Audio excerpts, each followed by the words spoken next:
tous, très heureux de vous retrouver pour ce nouveau numéro de Parole Directe. Dans cette émission, je reçois Monsieur Yves Ugalde. Avec lui, nous parlerons dans la seconde partie de l'émission des élections municipales de mars 2008, car il se présente à la mairie de Bayonne. Mais tout de suite, dans la première partie, je vous propose de le rejoindre et de parler de son métier de journaliste. Monsieur Ugalde, bonjour. Bonjour. Merci à vous d'avoir accepté mon invitation. Alors expliquez-moi en quelques mots, qu'est-ce qui vous a donné envie de devenir journaliste? Alors ce qui m'a donné envie d'être journaliste, incontestablement, c'est la passion de ma ville. Quelquefois on va chercher des raisons qui sont bien plus lointaines ou plus généralistes.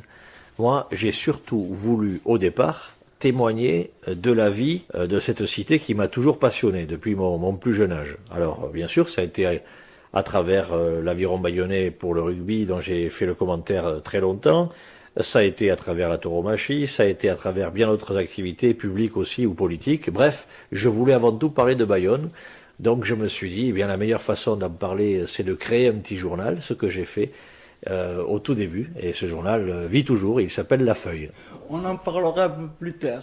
Mais expliquez-moi un peu quel cursus d'études avez-vous fait pour pouvoir devenir journaliste? Alors je suis un homme un peu atypique dans ce domaine, puisque mon père était huissier de justice à Bayonne, et il était convenu chez moi que je prenne le relais, la suite de mon père et de l'étude de mon père. Dans mon fort intérieur, je savais depuis quelques années déjà, lorsque j'étais jeune adolescent, que je n'irais pas forcément au bout d'une carrière d'huissier de justice, dont je n'avais pas forcément la vocation, mais je ne l'avais pas forcément exprimé non plus à la maison, par respect pour mon père, par aussi envie de garder un certain calme familial. Mais je savais au fond de moi-même que ma passion était ailleurs. Alors j'ai suivi des études de droit à la faculté de Bayonne, puisque j'avais du mal, même dans ce domaine, à quitter mon Bayonne natal. Et lorsque j'ai eu ma licence, je suis entré à la radio comme simple remplaçant pour les commentaires sportifs. La radio s'appelait à l'époque Radio Bayonne, mais c'était là déjà ma vraie passion. Alors, vous venez de l'évoquer, vous avez exercé vos talents de journaliste aussi bien à la radio, dans la presse écrite, ou encore à la télévision sur TVPI il y a 2 ans. Quel média avez-vous préféré? Alors mon média préféré, c'est de très loin la radio, parce que, comme vous le faites aujourd'hui, j'estime que c'est certainement celui qui permet le plus de spontanéité, parce qu'on a les voix, parce qu'on a les accents, parce qu'on a les hésitations comme les enthousiasmes, et puis on n'a pas la lourdeur de la télévision qui, de par le fait que l'image vienne s'ajouter au son, on a trop souvent le souci de la forme, du maintien, et à mon avis on n'est pas réellement soi-même, alors que la radio va plus au fond des choses et plus au fond des gens. Voilà pourquoi j'ai toujours préféré la radio. Tout à l'heure, vous l'évoquiez toujours, vous avez créé dans les années 80 le journal La Feuille. Comment est né ce journal? Alors, pour ce qui concerne La Feuille, c'est effectivement un journal humoristique, satirique que j'ai créé dans les années 80, parce que, pour être tout à fait honnête aussi, si j'ai toujours été passionné par le fait de parler de la vie locale, j'ai toujours aussi adjoint à ce plaisir celui de l'humour et de la convivialité, parce que je pense que ça fait aussi partie des vrais pans du patrimoine bayonnais. Et donc je me suis dit, la meilleure façon d'associer et l'humour et le fait de parler de l'actualité locale, c'est encore de créer un journal humoristique, ce que j'ai fait à l'époque avec Jean Duverdier, le dessinateur humoristique qui est toujours fidèle au journal. Sont venus se greffer à ce journal ensuite Patrice Rouleau et Philippe Tastet, qui sont 2 autres journalistes humoristiques qui sont venus nous rejoindre. Quel accueil ce journal a-t-il reçu de la part des lecteurs? Est-ce que c'est aussi facile à créer qu'un journal, entre guillemets, normal? Alors, je ne vais pas vous apprendre, Hugues, que, hélas, la situation de la presse écrite en France n'est pas facile. Alors que l'on ait envie de faire sourire les gens ou que l'on ait simplement envie de les informer, les difficultés à trouver un lectorat sont toujours aussi posées aujourd'hui qu'il y a encore une vingtaine d'années. Donc, je ne me suis pas fait trop d'illusions au départ.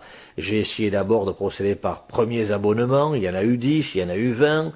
il y en a eu 100, et puis on est arrivé à un pic, que nous ne sommes plus en mesure d'atteindre aujourd'hui d'ailleurs, qui a été de 800 abonnés. Aujourd'hui, nous sommes à 500, 520 abonnés. Mais c'est vrai que la presse écrite, que ce soit pour faire sourire ou pour informer, ça reste quelque chose de très très difficile à maintenir en vie parce que ça coûte cher et que les lecteurs ne sont pas si nombreux que cela en France. Quel conseil justement voudriez-vous donner à quelqu'un qui voudrait débuter dans la profession? Alors, si j'avais un conseil à lui donner, ce serait celui de la curiosité naturelle. Mais par définition, c'est difficile à conseiller puisqu'on l'a ou on ne l'a pas. Vous, par exemple, Hugues, à travers les 2 rencontres que j'ai eues avec vous, il m'a pas fallu longtemps pour comprendre que vous aviez cette flamme-là, cet intérêt. Bon, je ne suis pas sûr que ça s'apprenne. Donc, mon conseil serait certainement plutôt inutile. Mais pourtant, c'est la première des vraies qualités pour un bon journaliste, être curieux, vouloir en savoir plus et surtout ensuite vouloir faire partager l'information au plus grand nombre. Mais enfin, s'il faut être plus rigoureux dans le conseil en étant sûr qu'il puisse celui-là être suivi, avec quand même plus de certitude, je dirais quand même une vraie culture générale, beaucoup lire, beaucoup s'informer, beaucoup regarder autour de soi, et après le reste vient, parce que pour le reste c'est de l'ordre du diplôme ou de la formation, et par conséquent de l'outil, simplement. Vous qui exercez ce métier depuis un certain nombre d'années, que pensez-vous de l'évolution des relations qu'ont les journalistes avec le milieu du pouvoir politique ou économique? Vaste sujet, parce que là, pour le coup, c'est peut-être la question la plus fondamentale qu'on puisse poser à un journaliste aujourd'hui. Alors, il y a 2 éléments, il y a la politique et il y a effectivement le pouvoir économique. Si tant est d'ailleurs que ce soit 2 éléments différents, on sait que les interpénétrations sont nombreuses entre la politique et l'argent. Aujourd'hui, en tout cas, il faut savoir qu'il n'y a plus un seul média, hormis le service public, mais qui, par définition aussi et par nature, est associé à un pouvoir, puisqu'il est le résultat du paiement de nos impôts et de la volonté politique de créer Radio France en l'occurrence. Hormis cet exemple qui peut effectivement figurer une certaine forme d'indépendance, tous les autres médias sont assujettis à des réalités économiques, que ce soit TF1, RTL ou Europe 1 ou bien d'autres. Et la presse écrite est exactement dans le même cas, parce qu'elle a besoin par exemple aussi de la publicité pour vivre. Donc à partir du moment où on prend un encart publicitaire, où on accepte d'avoir des ressources publicitaires, on ampute d'autant, ou en tout cas d'une certaine façon, sa capacité d'autocritique ou de critique tout court.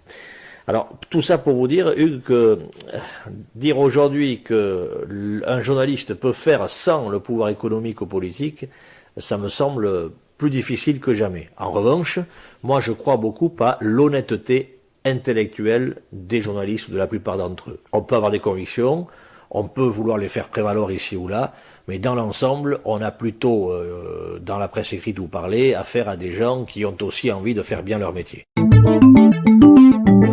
On va passer au second thème que je voulais évoquer avec vous, c'est les élections municipales de mars 2008, car comme je le disais en ouvrant cette émission, vous allez vous présenter à la mairie de Bayonne. Alors, expliquez-nous en quelques mots, qu'est-ce qui vous a motivé pour partir pour cette nouvelle aventure? Oui, vous pouvez parler d'une aventure en l'occurrence, puisque je suis dans un domaine qui, pour ne pas m'être totalement étranger, puisque j'ai dirigé pendant 4 ans et demi le cabinet du maire de Bayonne, mais quand même assez éloigné quant aux ressorts principaux d'une campagne. Je découvre la façon dont on doit s'organiser, dont on doit élaborer une stratégie, pas simplement un discours ou un projet, mais aussi une stratégie. Comment se situer par rapport à l'adversaire, aux adversaires, ouvrir un débat à un moment où d'autres n'ont pas forcément envie de le faire. Je prends l'exemple de ma volonté de prendre un peu d'avance dans le débat municipal, alors que je constate que mes 2 adversaires principaux ont plutôt envie, disent-ils, d'attendre la fin du mois de janvier. Et qui dit la fin du mois de janvier dit une campagne éclair, pour ne pas dire totalement inexistante. Moi j'ai envie de commencer le plus vite possible pour faire en sorte qu'il y ait une véritable campagne. Mais tout cela pour vous dire que je suis déjà un peu atypique dans ce monde politique local. Ce qui m'a poussé essentiellement, j'y reviens, c'est ma passion de Bayonne et le sentiment que c'est une ville qui est à 40% des atouts qu'elle peut développer. Donc il faut faire mieux et très vite. Comment vous y préparez-vous justement? Alors, je n'ai jamais rien pu faire sans me trouver très rapidement en phase avec un début d'équipe ou avec une équipe ou avec une convivialité ou une amitié. Je dois vous avouer que je n'aurais jamais trouvé les ressources nécessaires, je parle des ressources morales, psychologiques, si, allez, dans les premiers mois où j'ai lancé l'idée, je n'avais pas trouvé sur mon chemin des gens qui me disent tout de suite, banco, on y va avec toi parce que tu as, allez, pour faire simple, l'enthousiasme, l'envie de faire avancer les choses. Et c'est pour ça que l'équipe étant là aujourd'hui, elle est constituée de 400 membres de Bayonne Parker, des 39 et des 40 constituant la liste prochaine aussi. L'équipe étant là, aujourd'hui, je m'organise dans une permanence qui existe au 38 de la rue Portneuf, Bayonne. Alors justement, pourquoi ce nom Bayonne Parker? Bayonne Parker parce que je crois qu'il est temps de mettre du cœur dans la politique. C'est un mot qui n'est pas ringard, c'est pas un mot qui n'a d'allusion à faire qu'à de la sensiblerie et à de bons sentiments. Le cœur, c'est pour moi la passion, c'est l'écoute, c'est l'attention à l'autre. Et c'est pour moi une des vraies dimensions de la politique. Donc je n'ai pas peur de dire que je veux y mettre du cœur avant la stratégie, avant les programmes techniques. Je crois que cette disposition d'esprit me paraît essentielle. Et puis mettre du cœur dans Bayonne Parker, c'est aussi jouer sur le mot et dire que, allez, j'ai la faiblesse de penser que je connais quasiment ma ville par cœur, en tout cas que je la connais tout aussi bien, si ce n'est mieux que l'équipe en place.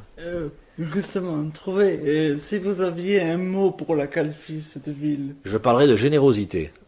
Alors la générosité, c'est quelquefois totalement intermaîtrisable, c'est pas toujours très adroit, c'est pas toujours très élégant, mais ça caractérise à mon avis assez bien la façon dont la sociologie bayonnaise est organisée depuis la nuit des temps. Voilà, c'est une vraie ville avec des gens en difficulté sociale et des gens très riches, avec un mélange de tout cela dans des lieux communs que sont par exemple le stade de Jean Daugé, pour prendre un exemple précis, ou encore nos fêtes de Bayonne. Ces lieux-là sont des lieux de partage, d'échange, où les barrières sociales ne sont plus importantes. Et ce qui caractérise Bayonne, en tout cas l'idéal que je m'en fais, même si hélas aujourd'hui je crains qu'on s'en éloigne, et c'est pour ça que je m'implique aussi, ce qui caractérise Bayonne, c'est l'ouverture à tous, sans barrière. On va revenir plus précisément à votre programme. Que comptez-vous faire, par exemple, pour le handicap? Alors, le moins que l'on puisse dire, c'est que vous me demandez des débuts de scoop, puisque je n'ai pas encore abordé le programme devant la presse générale. Alors, le handicap, pour tout vous dire, c'est une notion d'abord à laquelle je suis sensible depuis très longtemps, parce que dans ma propre famille, c'est une chose que je touche de près, à travers en particulier ma belle famille. Donc j'en ai une expérience personnelle qui m'a d'ailleurs beaucoup ouvert à ces difficultés-là et à ces problèmes, beaucoup plus que je ne l'étais avant de connaître ma propre épouse. Et puis deuxième élément, le handicap, j'ai voulu aussi en faire un véritable enjeu politique au sens noble du terme. Je veux que l'on parle du handicap dans le programme de Bayonne Parker. Alors on va pas forcément bien sûr y consacrer une trentaine de lignes, mais je vais identifier très précisément ce sujet, et j'ai d'ailleurs confié à une jeune bayonnaise le soin de s'y consacrer et d'animer sur ce plan-là une réflexion qui débute. Elle s'appelle Philippine Dumas et elle travaille beaucoup sur ce sujet. Je n'en resterai pas à des mots et à des propos généraux. On fera des propositions précises et surtout on aura une écoute des difficultés très concrètes que traversent les personnes handicapées dans la ville. La ville, c'est le rapport de proximité par définition avec les lecteurs et avec le citoyen. Donc là, on peut aller en phase directe avec les difficultés. Au point de vue de l'éducation. Alors l'éducation, vous savez que ça ne relève pas très directement de la compétence municipale, puisque c'est par définition quelque chose qui relève en particulier de l'État ou d'institutions comme la région ou le département en fonction des lycées et des collèges. Mais l'éducation, c'est aussi, pour ce qui concerne la vie de la ville, de la cité, la petite enfance. C'est en tout cas par là que la compétence municipale intervient. Et moi, je voudrais vraiment faire des enfants bayonnais des enfants conscients d'être porteurs d'un patrimoine très particulier. C'est-à-dire qu'en dehors de l'éducation qu'ils recevront et qu'ils reçoivent bien sûr dès aujourd'hui, je voudrais qu'on apporte un pan d'éducation bayonnaise. Je n'ai pas peur du mot. Bayonne est une ville gasconne, Bayonne est une ville basque. Ce sont des notions par exemple que l'on oublie trop souvent auprès des enfants. Il faut leur rappeler l'histoire extraordinaire de cette ville. Il faut que nous ayons des enfants bayonnais qui soient aussi porteurs de l'histoire de leur ville. Et sur ce plan-là, j'ai des idées précises. Au niveau du logement maintenant. Alors le logement, encore une compétence qui ne relève pas directement de la municipalité, mais je crois qu'un maire qui ne parlerait pas de logement ne serait pas responsable. La situation bayonnaise aujourd'hui, je le dis tout net, tout clair, est inadmissible. Inadmissible parce que nous ne mettons pas en possibilité d'accéder à des logements des gens qui sont dans la vie active, jeunes en particulier, et qui, de par les prix pratiqués, sont obligés de s'expatrier en dehors de la ville, quelquefois très en dehors de la ville, pour ne venir ici que travailler. Ça, c'est un vrai souci de la génération d'élus potentiels à laquelle j'appartiens. Je ne suis pas sûr que la génération précédente ait pris toute la mesure de ces difficultés-là. En tout cas, si elle l'a pris, elle l'a mal pris, puisque par définition, nous sommes devant les problèmes que je viens de vous citer. Au niveau de la culture. Vous ne l'épargnez pas. Alors, la culture, elle, pour moi, doit être très lisible à Bayonne. Je voudrais une politique culturelle lisible dans notre ville. Je prends un exemple tout proche, qui est celui de Biarritz. On peut dire ce que l'on veut de la politique culturelle biarrote, et je n'en pense pas que du bien. En revanche, elle est lisible, elle est compréhensible. Lorsque Didier Borotra a dit il y a quelques années « je veux faire de la danse un enjeu de la ville de Biarritz », nous avons compris ensuite par quoi ça se traduisait. Pour ce qui concerne Bayonne, j'ai le regret de dire que je ne comprends pas la politique culturelle de la ville. Elle est parsemée de coups, elle est parsemée de moments forts, mais rien n'en permet la compréhension, le projet sur les prochaines années. Je veux proposer aux Bayonnaises et aux Bayonnais un vrai projet de culture à Bayonne et surtout la rendre plus ouverte vis-à-vis d'un grand public qui est aujourd'hui séparé de la culture. Je voudrais aussi faire du théâtre de Bayonne le théâtre de tous et pas seulement de la scène nationale de Bayonne et du Sud-Aquitaine. On va revenir plus à une question d'actualité. J'ai vu récemment à la télévision que des manifestants avaient manifesté donc pour la création d'un département basque. Quelle est votre opinion sur cette question? Moi, je tiens beaucoup à la formule département Pays Basque et non pas département basque. Parce que pour tout vous dire, je ne veux pas entendre intervenir dans ce débat des notions ethniques. Le département ne sera pas basque, il sera Pays Basque au sens géographique du terme et au sens où tout le monde a le droit de vivre au Pays Basque. Basque et non basque. Bon, cette parenthèse étant fermée, je vais vous donner ma position précise. Je suis favorable à une consultation, mais au sens fort du terme, sur cette question-là, une consultation par voie de référendum. C'est la raison pour laquelle je suis signataire depuis de longs mois déjà de la demande à l'État d'organiser un référendum sur cette question. Il est normal que l'on pose la question aux habitants du Pays Basque du devenir de ce département et de la volonté ou pas de scinder les Pyrénées-Atlantiques en deux. On va terminer cette émission sur une note plus humoristique. J'ai lu sur internet que vous aviez des talents d'humoriste et d'imitateur. Pouvez-vous nous faire, si vous êtes d'accord, une petite imitation pour terminer en beauté? D'abord, je vais dire un mot de mes talents d'imitateur. Bon, j'ai effectivement écrit 7 one-man shows à Bayonne, que j'ai donné au théâtre et ailleurs, et à chaque fois, je l'ai fait avec la même passion pour ma ville, puisque les 2 heures de spectacle que je présentais étaient basées sur des parodies qui ne concernaient que la vie locale, même si je faisais bien sûr des voix, une centaine de voix en l'occurrence, qui pouvaient venir d'un peu partout. Voilà. Alors, je ne sais trop quelle voix pour finir. Je peux par exemple, puisque j'ai vu à la télévision une interview qui m'a amusé beaucoup tout à l'heure de Michel Galabru, vous dire par exemple que j'ai été, ma foi, très heureux d'être là aujourd'hui, mon cher Hugues, mon cher Cruchot, je vous dis un grand bravo. Voilà. Merci monsieur Hugalde. Cette émission est à présent terminée. je vous retrouve très vite pour un nouveau numéro de Parole Directe.